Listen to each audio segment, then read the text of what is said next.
사건의 이면을 읽고 뉴스의 맥을 짚는 방송 시사인 팟캐스트 경제인싸를 시작하겠습니다. 안녕하십니까. 저는 시사인 팟캐스트 경제인싸 진행을 맡은 시사인 독자 대표 최강기입니다. 반갑습니다. 이 경제인싸는요. 들으면 들을수록 뭔가 이렇게 새로운 사실을 알게 되고 공부하고 배우는 보람마저 느끼게 된다는 그런 댓글들이 참 많았는데요. 저도 그렇습니다. 오늘은 또 어떤 이야기를 전해주실지요. 세 분의 패널을 소개하겠습니다. 시사인 경제팀장이시죠. 이종태 팀장님. 우리의 스앵님이십니다. 네, 반갑습니다. 무슨 말씀을요. 감사합니다. 예. 목소리도 왠지 이렇게 권위가 있으시고 한마디 한마디가 네, 귀에 쏙쏙 박히네요. 이종태 기자의 뒤를 바짝 쫓아 그 자리를 추월하려고 하는 대타 전문 기자, 추월 전문 기자 차영석 기자 함께했습니다. 안녕하십니까. 네. 덤덤과 일일비 사이 차영석 기자입니다. 무슨 덤덤과 일일비야. 출사과. 아니 근데 본인이 네. 덤덤 기자라는 닉네임을 꾸준히 밀고 있었잖아요. 네네. 그게 청취자분들한테 이제 좀 인식이 된 것 같더라고요. 지난번 그래요? 유튜브 최초 공개 네. 이제 막 채팅창이 막 채팅이 올라오잖아요. 근데 선배가 이제 본인의 그거를 망각하고 댓글을 막 확 달아버린 거예요. 차영석이라는 이름으로. 근데 어떤 분이 차영석은 덤덤 기자다 이걸 아시는 분이 계시더라고요. 그래서 덤덤 기자님 이렇게 달아주시더라고요. 덤덤하게 댓글 달아요. 그것도 너무 네. 민감하게 달지 말고. 그러니까 이렇게 댓글을 읽으면서 네. 그 순위를 체크하면서 일일비 하다가 덤덤 하다가 지금 그러고 있습니다. 네. 진정한 덤덤의 세계를 빠지시기 바라고요. 정말. 솔직히 좀 어이가 없습니다. 솔직히 댓글 왜 달아. 네. 이분 소개 좀 합시다 이제. 네. 정말 이 시사인 팟캐스트를 꼼꼼하게 책임져주고 사실 이분 없으면 팟캐스트 운영이 안 됩니다. 우리 시사인 팟캐스트 경제인싸들 또 책임져 주시는 마타리 윤원선 에디터 나오셨습니다. 안녕하세요. 네. 자기 소개 조래 이제 남 얘기할 때는 안녕하세요. 되게 시원하게 얘기하고 왜 그래? 기운이 확 없어져요. 팟캐스트의 모든 것을 도맡아 한다 이런 말 들으면 기운이 확 빠져가지고 제가. 아니 지금도 봐 이렇게 카메라 막 돌고 있는데 우리는 아무리 봄이 와도 이렇게 칙칙을 지향하고 있는데 혼자 얼마나 아름다워요. 이런 것도 한번 해줘야죠. 그러니까 정말 미모답다. 아름다워요. 그런 브라우스는 어디에서 사는 거예요? 색깔이 참 비싼 거 아니에요. 그래요? 네. 심지어 저렇게 경제적으로 살아가는 윤원선 씨. 네. 오늘도 이 경제 문제 하나하나 좀 풀어보도록 하겠습니다. 자, 그럼 이제 본격적으로 준비 다 되셨죠? 네. 네, 우리 쌩님 준비되셨나요? 얼굴 좀 피세요. 지금 카메라 바로 앞에서. 스앵님이 무슨 말인지 모르시는 것 같은데요? 예. 스카이캐슬 안 보셨죠? 네, 안 봤습니다. 그럼요. 그런 거 보시고 뭐 있어요? 혹시 욕인가요? 선생님. 선생님. 스앵님 이쁘게 귀엽게. 제가 귀엽지 않나요? 짜증나시나보죠? 무슨 말씀을. 진행하시죠. 예. 네, 알겠습니다. 아이씨 진짜. 알겠습니다. 시사인이 골라주는 경제 뉴스 픽 듣는 분들과 함께 생각하면 하는 경제 뉴스를 정리해 보도록 하겠습니다. 먼저 종교인의 퇴직금 과세 문제. 이것도 요즘 한참 뉴스에 많이 오르락내리락 하고 있지요. 네, 그 종교인의 퇴직금에 대한 과세를 완화하는 그런 내용의 소득세법 개정안이 국회 본회의에 오를 뻔했다는데 이제 이게 무슨 얘기인지 좀 풀어주시죠. 네, 일단 먼저 결론부터 말씀드리면 네. 그 말씀하신 것처럼 종교인의 그 퇴직금에 대한 과세를 좀 완화하는 그런 소득세법 개정안이 국회 기획재정위원회는 통과를 했고 네. 그리고 이제 4월 4일 날 법사위를 거쳐서 4월 5일 날 국회 본회의에 오를 예정이었어요. 네네네. 그런데 이제 국회 법사위 위원들이 그 종교인과 일반 납세자들의 과세 형평성 문제 등을 좀 들어서 해당 법안에 대해서는 추가적으로 논의가 좀 필요하다고 봤고 네. 그래서 국회 본회의에 상정하지 않기로 일단 했습니다. 그래서 해당 법안은 추가 검토하기로 하게 된 거죠. 예. 도대체 어떤 법안이었길래 이렇게 논란이 있었을까요? 이게 그 국회 기재위원장인 더불어민주당 정성호 의원이 대표 발의한 소득세법 개정안인데 네. 그러니까 핵심은 종교인의 퇴직금에 대해서 2018년 1월 이후 근무분에 한해서 과세하자는 게 이 법안의 핵심이에요. 그러니까 지금까지는 이 명확한 규정이 없어서 그 소득세법 원칙에 따라서 퇴직금 전체에 대해서 세금을 매겼거든요. 그 종교인들의 퇴직금에 대해서. 그런데 지금 이 법안에서는 2018년 1월 1일 이후 근무분에 한해서만 과세를 하자는 거죠. 그래서 이런 개정안 두고서 좀 일부 종교인한테 좀 혜택이 좀 과도하고 그리고 일반 납세자와의 과세 형평성을 해친다는 비판이 시민사회계와 종교계에서도 좀 제기됐습니다. 네. 조금 더 이렇게 구체적으로 내용을 좀 더 이제 설명을 해주셨으면 좋겠어요. 어떤 점에서 그런지. 왜 2018년 1월 1일을 기준으로 하냐면, 그렇죠. 그 2015년에 개정된 소득세법에 따라서 네. 종교인 소득을 기타 소득으로 과세를 하기 시작한 게 2018년 1월 1일이었던 거예요. 그때부터. 그래서 이제 그 전에는 요거에 대해서는 과세를 하지 않았기 때문에 그래서 2018년 1월 이후에 그 퇴직금에 발생하는 부분에 대해서만 과세를 하자. 그래서 이게 그 전에 것까지 과세를 하게 되면 소급해서 과세를 하는 거다. 이렇게 해서 지금 사실 이 개정안이 나오게 된 거거든요. 네. 아, 그러니까 예를 들어서 퇴직금이 2018년 1월 1일 이전에 쌓인 거 있잖아요. 쌓이는 거니까 퇴직금이라는 거는. 네, 그거는 과세를 못 하면 과세를 하면 소급 과세라는 거예요. 말이 됩니까? 참. 그래서 이제 늘 종교인에 대해서만 이런 문제가 생기고. 그러니까요. 이해가 안 돼. 종교인 과세 기사 많이 쓰였잖아요. 그래서 일단은 도입하게 된 거는 어쨌든 이게 법이 바뀌면서 어쨌든 2018년 1월 1일부터 뭐 과세를 했으니까 그 전에 그 이전 퇴직금에 대해서 그 과세를 하는 거는 소급과세에 해당한다. 이게 이제 이 내부 논리인 거고.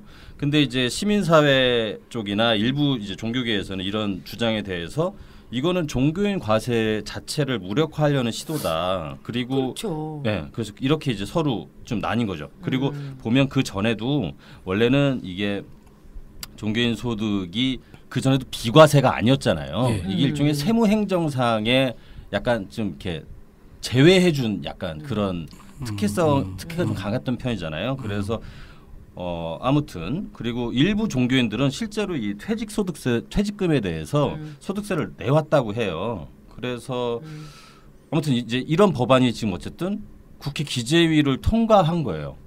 국회 기재위를 통과하고 본회의에 올라간다고 하니까 이제 비판들이 많았던 거죠.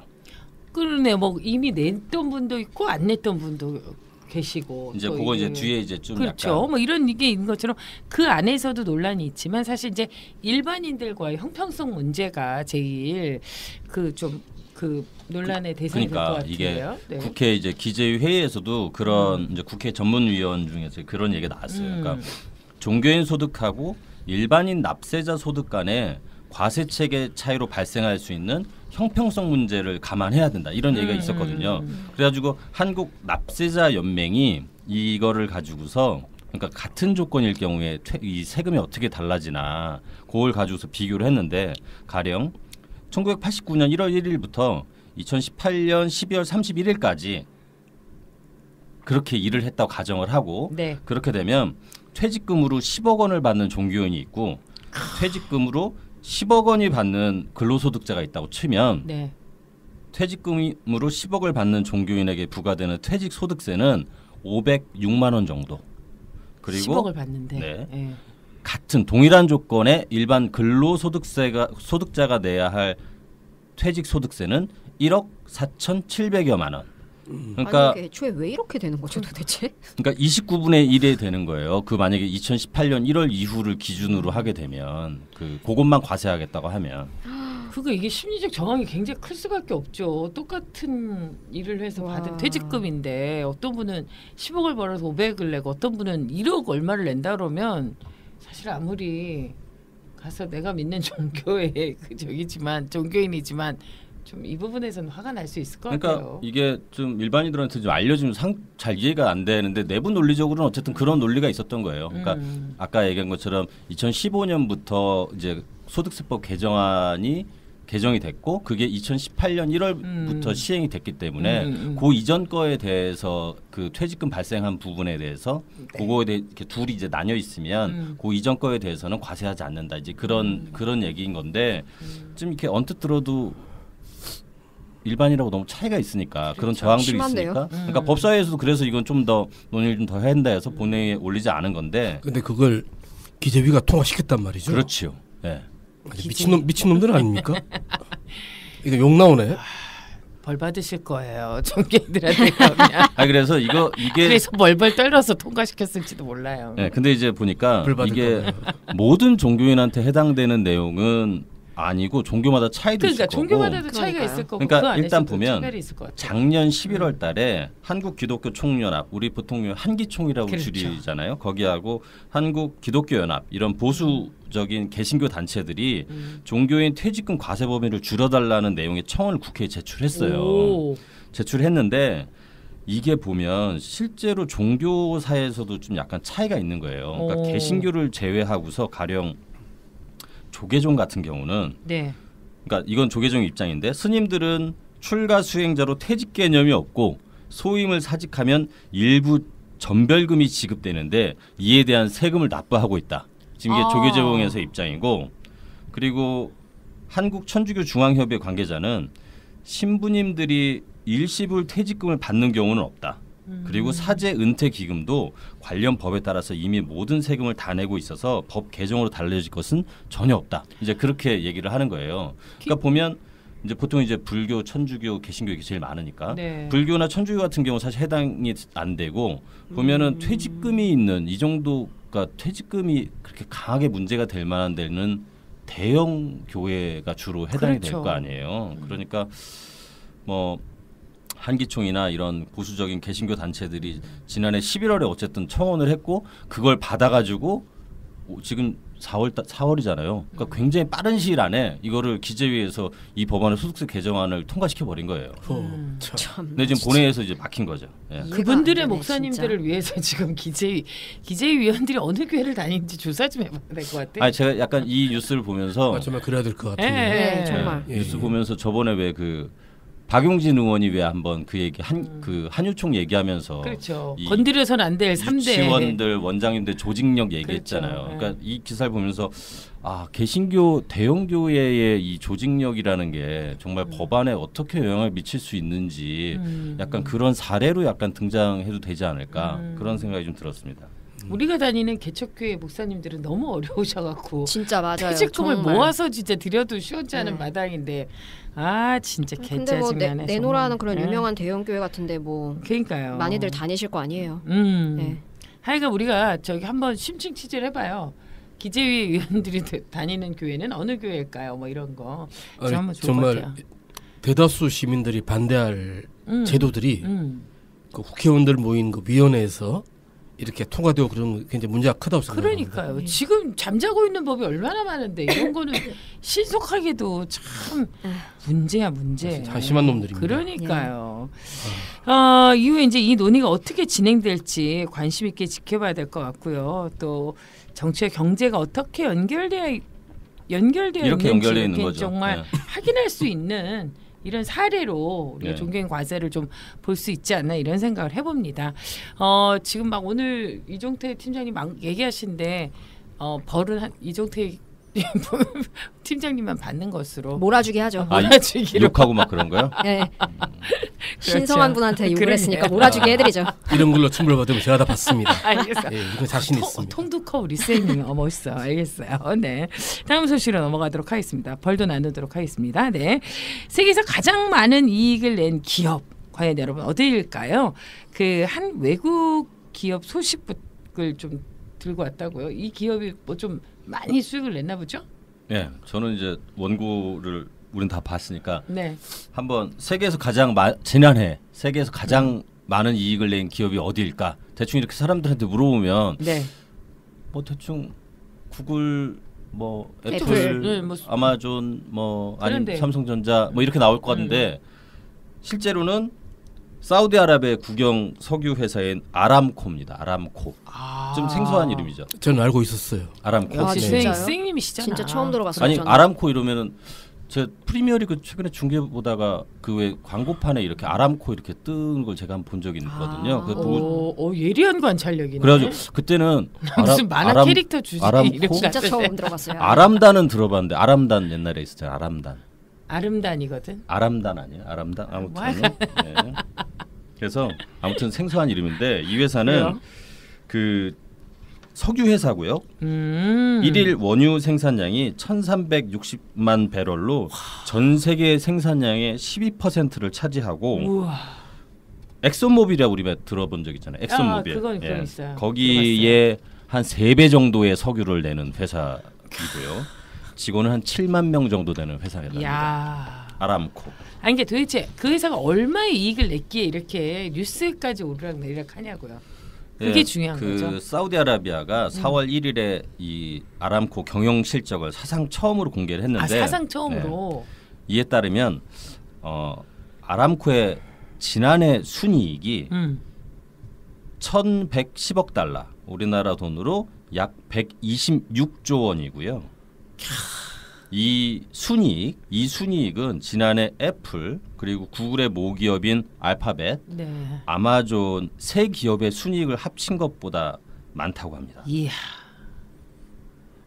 그냥 여기서 끝이네. 끝. 그러니까 워낙 사실 돈 단위가 너무 크기 때문에 상상할 수가 없잖아요. 잘 이렇게 잘 안 다가오잖아요. 근데 아무튼 우리가 보통 생각하는 애플, 구글, 아마존 이 세 기업의 순이익보다 더 많은 순이익을 냈다. 그러니까 난 지금 막 이렇게 CG가 막 떠오르는데 가끔 왜 막 석유가 막 쏟아져 나오는 그림 있잖아요, 사막에서. 근데 거기다 이제 돈이 막 튀어나오는 그런 영상으로 만드는 거지. 이 집은 매일같이 돈이 쏟아지는 거 아니야, 진짜. 그러니까 처음 이렇게 생소한 이름인데 이 정도의 돈을 많이 벌고 있다니 좀 약간 그냥 그래서 누가 혹시 지난해 가장 이익이 많이 난 회사가 어딘 줄 알아? 세계에서 이렇게 딱 하면은 참고 있다가 아람코 한마디만 해주시면 될 겁니다. 관심 없어요. 4월 1일에 사상 처음으로 공개했다는 거 아니에요? 그럼 진짜 원래 절대 강자는 사실은 따로 숨어 있었다 뭐 이런 거예요? 아니 그게 아니고 그러니까 사실 왜 이제 우리가 이런 뉴스를 이제 처음 들었을까 약간 이런 왜 몰랐을까 그런 생각이 들잖아요. 그러니까 이게 사우디에서 1938년에 석유가 발견이 돼요. 그러면서 당시 이제 기술하고 자본력을 가진 미국이 이제 참여해서 이 아람코를 공동으로 설립을 했어요. 그래서 아람코라는 회사는 뭐의 약칭이냐면 아라비아 아메리칸 오일 컴퍼니 이걸 줄인 약칭이에요. 네. 컴퍼니가 아니라 컴퍼니. 네, 컴퍼니. 땡. 네. 좋으신 발음 감사드려요. 됐고 그냥 해 그냥. 그래가지고 그래서 이제 미국하고 이제 사우디 같이 이거를 기업을 설립을 했잖아요. 네. 그러다가 사우디 왕실에서 이제 이 1980년까지 미국 측이 갖고 있던 지분을 전량 회수해서 100% 지분을 확보해요. 그래서 지금은 정식 명칭은 사우디 아람코가 정식 명칭이고요. 이 회사의 정식 명칭. 말하자면 왕실의 개인 회사죠. 그렇죠. 그래서 사우디 왕실이 지분을 100% 가지고 있어요. 비상장 회사고.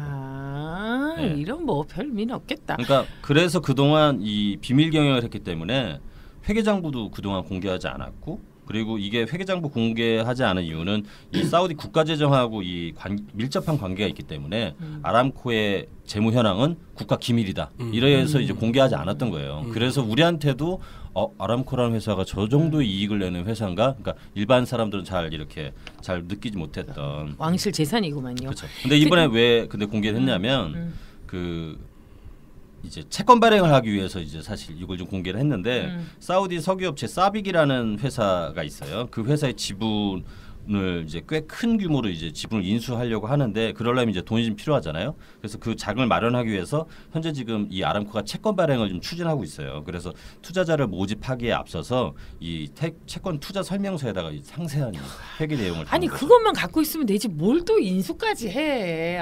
욕심도 많아 왕실이. 나 진짜. 근데 그 돈 갖고 도대체 뭘 얼마나 하길래 그렇게 자꾸 욕심을 부리는 거야? 할 수 있는 게 많아서 그런 거 아니겠어요? 그렇죠. 그러니까 이 무함마드 빈 살만 그 사우디의 그 실력자 왕세자 이분이 세상 제일 부럽네요. 네. 사우디 경제의 그 석유 의존도를 줄이고 테크놀로지, 엔터테인먼트, 광산업 이렇게 비석유 산업을 키우겠다는 비전을 좀 가지면서 이 아람코를 증시에 상장을 하고 그러면 정말로 대규모 자금이 들어올 거 아니에요. 그래서 그러면 미래형 도시를 좀 건설하겠다 이런 지금 아이디어를 좀 가지고 있고 그래서 지금 2016년에 아람코 그 기업 공개 아이디어를 그 왕세자가 제시를 했어요. 그래서 오는 2021년쯤에 그때를 목표로 해서 지금 기업 공개를 좀 추진하고 있다고 합니다. 미래형 도시 그것도 정말 상상을 초월하는데 굉장히 궁금하네요. 근데 보통 이렇게 아들이 이렇게 작심하면 대부분 망하는 경우가 많은데 뭐 무슨 말씀이세요? 아드님 잘 관리하세요. 근데 뭐 네. 워낙 정말 이 숫자로 이렇게 감당이 잘 안 되는 그런 규모가. 아니 근데 되기만 하면 대박 만들어. 아니에요? 석유는 이미 장악했고 비석유 산업까지 지금 자기네가 그렇지. 잡겠다는 거 아니에요? 되기만 하면 뭐 그러니까. 진짜. 두바이도 안 가봤는데 두바이보다 더 근사한 지금 도시가 생긴다는 거 아니야. 하여간 좀 기대해 보도록 하겠습니다. 어쨌건 아람코 얘기를 들으면서 그런 일이 일어나는구나. 세계에는 또 이렇게 경제적으로 이런 변화가 있구나라는 얘기까지 했는데 혹시 뭐 아쉬우니까 짧은 소식 단신 한 시간이 없으니까요. 네, 단신. 네. 혹시 수원페이, 뭐 안산 다온, 용인 와이페이, 과천 토리, 오산 오색전 뭐 이런 등등의 이름 들어보신 적 있나요? 없겠지요. 4월 1일 날 수원, 부천, 포천, 경기도 내 12개 시군에서 이런 이름들을 가진 지역 화폐들을 일제히 출시를 했어요. 그래서 기존에 이제 지역 화폐를 발행하던 성남, 시흥, 양주시를 포함해서 15개의 그 지방 정부가 지역 화폐 발행에 나선 것인데 이 지역 화폐는 모바일이나 종이로 된 대한 화폐고 주로 이제 소상공인들이 운영하는 지역 가맹점에서 쓸 수가 있습니다. 그래서 백화점이나 대형마트, 뭐 대기업 프랜차이즈, 유흥업소들은 사용을 제한하고 그래서 자금이 좀 지역 안에서 이렇게 순환할 수 있도록 그래서 좀 골목 경제를 살리자는 취지로 도입됐다 하고요. 그래서 그 정부에서도 지금 올해 한 2조 원 규모의 그 지역 화폐를 발행한다는 계획을 좀 갖고 있고 네. 현재 전국 120개 지방 정부에서 지역 화폐 도입을 추진 중이라고 합니다. 그렇군요. 서울의 제로페이 같은 그런 건가요? 아니요, 그게 아니고 그러니까 성남시에서 아마 성남 그때 이름이 제가 그 성남사랑 상품권인가? 맞아요. 그러니까 그 지역 화폐가 있어요. 네, 그래가지고 보면 가맹점이 따로 있어서 성남 같은 경우 제가 그때 보니까 9,100개 정도 됐다는 것 같은데 그럼 가가지고 그 지역 화폐 진짜 종이로 돈처럼 신기하다. 그런 것도 쿠폰 같은 게 나오는 거죠. 그렇게. 그리고 그 복지 수당이나 이런 거를 그러니까 가령 무슨 뭐 그 성남의 청년 배당 청년 수당 있었죠. 뭐 그런 거를 네네네. 예를 들어서 지역 화폐로 주는 거예요. 그러면 그 안에서만 쓰게. 거기 그렇죠. 안에서만. 그런 방식으로. 저희 그 서울 중구에 저 사는데 저희 그 노인 복지 수당이 나오는데 그것도 저희 동네에서만 쓸 수 있게. 중구에서도 지역 화폐가 발행되나요? 지역. 경로 뭐던데 그 정식 명칭이? 그 저희 사무실도 중구인데 맞아요. 그 그렇죠. 동네 빵집 있어요. 그렇죠. 거기에 그거 쓸 수 있다고 붙어 있더라고요. 맞아요. 네. 어르신들 쓰실 수 있다고. 네. 경로 공로수당. 네, 맞아요. 그런 이름이었던 것 같아요. 네. 어쨌건 또 이렇게 지역에서 다양한 방법으로 또 지역 경제를 살리기 위한 노력들이 있는데요. 또 소상공인들에게는 어떤 영향이 미쳐질지 이런 문제는 좀 지속적으로 살펴봐야 되는 게 아닌가 이런 생각을 해봅니다. 지역 화폐는 흥미로운 주제인 것 같아요. 그렇습니다. 이게 성과가 어떻게 나타나는지도 궁금하기도 하고 그렇죠. 한번 써보면 또 그렇죠. 이게 얼마나 성과가 나타날지. 네, 알겠습니다. 재밌을 것 같습니다. 오늘도 차영석 기자가 의모조무한 소식 하나 더 있는데. 몰고 이거 왔는데요. 그냥 이것도 그냥 퀴즈성 경제 퀴즈 뭐 이런 건데 원래 욕심 많다니까. 아니 그 이종태 선배가 원래 이 국가부채 관련해서 이제 한 다다음 좀 뒤에 한번 요걸 좀 크게 아마 좀 다룰 계획이라서 이거는 그냥 짧게 다루려고 좀 하고 있는데요. 네. 그 정부가 4월 2일 국무회의에서 2018년 회계년도 그 국가 결산 이걸 의결했어요. 근데 여기에 보면 이제 그 국유 재산들 있잖아요. 그것들이 얼마 정도의 가치를 가지고 있는지. 그래서 정부가 가진 국유 재산 가운데 가장 가치가 큰 게 어디일까? 뭐 이런 퀴즈를 내자면 물론 우린 다 알고 있죠. 뭘까요? 경부 고속도로. 네, 경부 고속도로가 장부가액으로 12조 1,316억 원. 재밌다. 그다음에 이제 순서로 따지면 그다음이 서해안 고속도로가 두 번째로 비싼 고속도로래요. 이게 6조 한 7천억 정도. 그다음에 그 3위가 남해 고속도로. 저는 이 고속도로 한 번도 안 타본 것 같은데 부산하고 전남 순천을 잇는 고속도로래요. 이게 한 6조 3,200억 정도 하고요. 그다음 국유 건물 중에서 장부가의 가장 큰 재산은 정부 세종청사. 새로 지었으니까. 네, 4,500억 정도 하고 물품 중에서는 기상청의 슈퍼컴퓨터 4호기가 있대요. 그래 그 비싼 거라고 얘기했잖아요. 그게 260억이랍니다. 그런데 잘 못 맞춘다고 맨날 욕하잖아. 그러니까요. 날씨 기사에 달리는 그 컴퓨터만 악플들. 좋으냐?